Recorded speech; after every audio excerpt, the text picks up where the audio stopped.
First, I'd like to say, for me, it's a great honor and pleasure to be here today to give the opening lecture for this important event.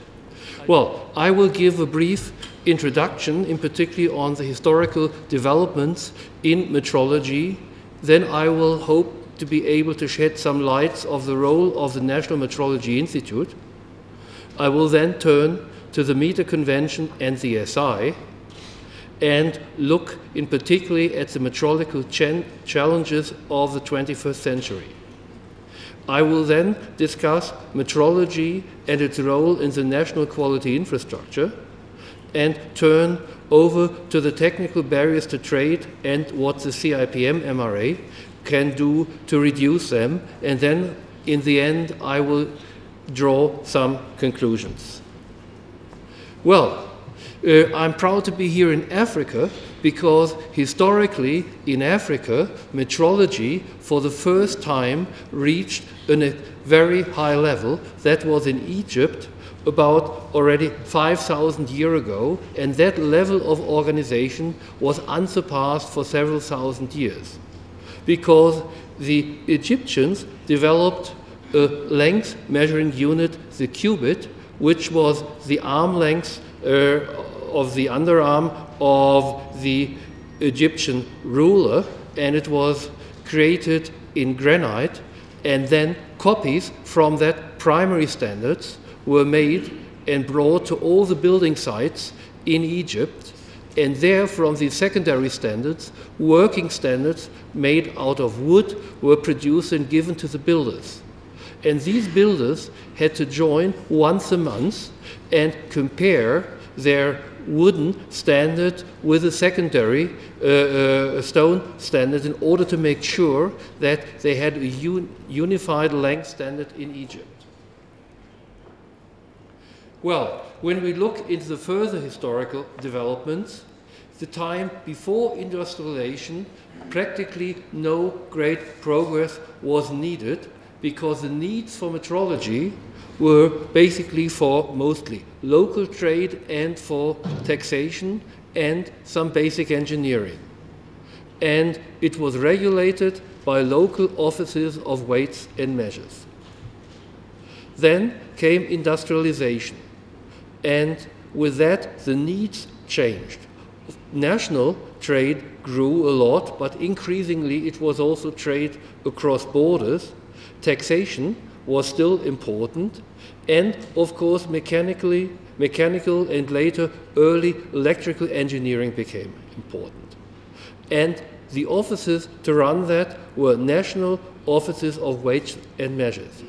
That of course had the effect that any country had its own measurement unit system, which were of course incompatible with each other, and just the taxation was a problem because if you carried, for example, in Europe, cloth from one country to another country through different others, then at each border he had to pay taxes, and these taxes were based on different measurement units. So it was a real complicated system, and it was clear that something needed to be done.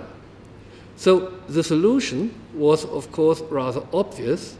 It was the necessity to have a global, unified measuring system, and it was agreed in 1875 that this system should be based on the metric system. For that purpose, an international treaty, the Treaty of the Meter, was signed by the participating states, which were 17, in those days, leading industrial states of the world. And they, in that treaty, decided to create an International Bureau of Weights and Measures, the BIPM, that should develop the international prototypes of the meter and the kilogram, and also produce then copies for national purposes to disseminate them to the member states, and also then be responsible to the intercomparison of these disseminated copies of the international standards in order to assure the uniformity of this measurement system on a global level. This was about 135 years ago, and since then the BIPM, of which I have the honor to be the director, is entrusted with this important task. It also created at the same time a supervising committee, the Committee of Weights and Measures, and it decided that the signatories of this treaty should meet regularly in Paris to discuss the progress in metrology and to decide on important matters regarding the system of units, and, very important for the BIPM itself, decide on the budget. But I will come back on the role of these institutions in a few minutes. Well, at that time, there were no national metrology institutes in the world, but there were offices for weights and measures which had one important task.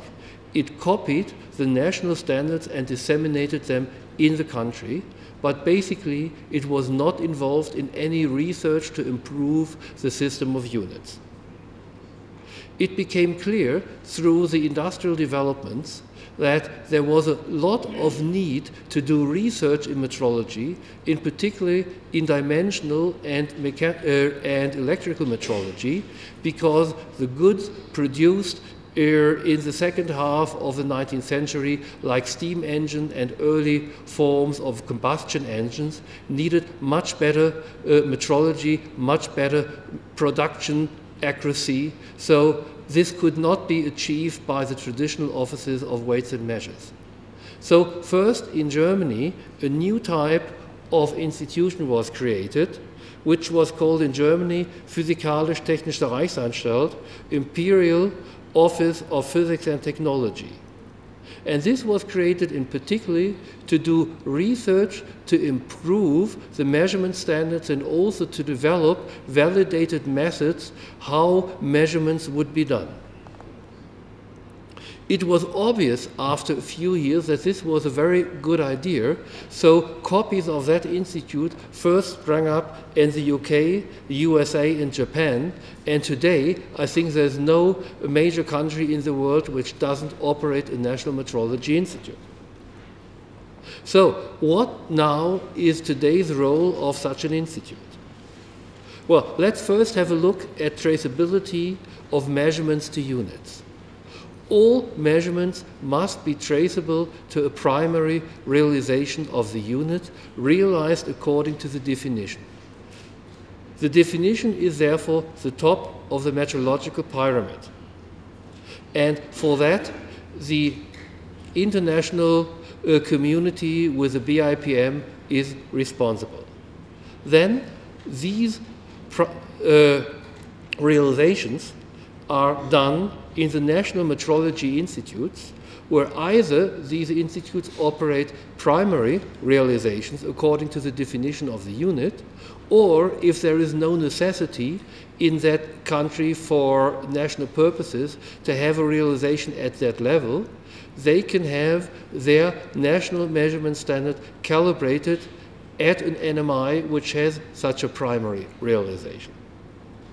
It is then one of the major tasks of the NMI to disseminate that realization to the users in the country, mainly to calibration laboratories.